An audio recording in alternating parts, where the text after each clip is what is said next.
எல்லோருக்கும் வணக்கம். நான் இப்போ சொல்ல போகிற மெசேஜ் என்னன்னு பார்த்தீங்கன்னாக்கா, சசிகலாவை நேற்று சிறையில் அடைச்சிட்டாங்க இல்லையா?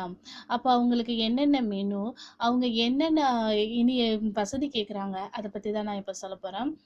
பெங்களூர் சொத்து குவிப்பு வழக்கில் தண்டனை பெற்று பெங்களூர் சிறையில் அடைக்கப்பட்டிருக்காங்க சசிகலா. இவங்களுக்கு வந்து என்ன சாப்பாடு என்ன இதுன்னு பற்றி பார்த்தோம்னாக்கா, சசிகலாவும் அவங்க அண்ணி இளவரசியும் ஒரே அறையில் தான் அடைக்கப்பட்டிருக்காங்க. அவங்களுக்கு காலை 7 மணிக்கு வந்து காலை 7 மணிக்கும் அப்புறம் பகல் 11 மணி மற்றும் சாயந்தரம் 5 மணி என 3 வேளை சிறை உணவு வழங்கப்படும்.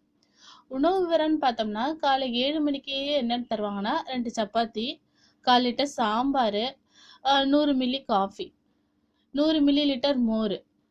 பகல்ல வந்து 11 மணிக்கு 400 கிராம் சாதம், 400 கிராம் கேழ்வரகு களி உருண்டை, சாம்பார். அப்புறம் மாலை 5 மணிக்கு கலவை சாதம். சசி இளவரசி இருவருக்குமே தலா ஒரு போர்வை வழங்கப்படும்.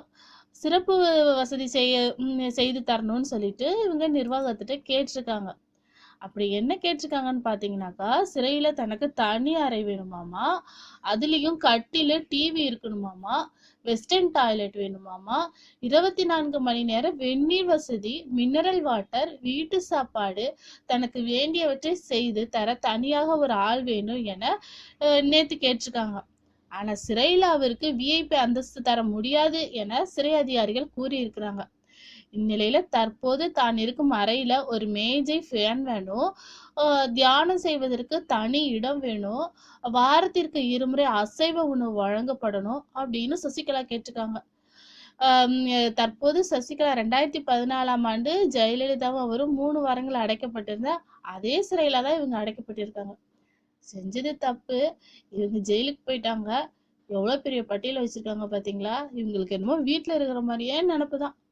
ஓகே, இந்த மெசேஜ் பிடிச்சிருந்தா லைக் பண்ணுங்க, ஷேர் பண்ணுங்க. இந்த மாதிரி மேலும் தகவல்களையும் நியூஸ் தெரிஞ்சுக்கொள்ள மறக்காம சப்ஸ்கிரைப் பட்டனை அழுத்தவும். தேங்க்யூ.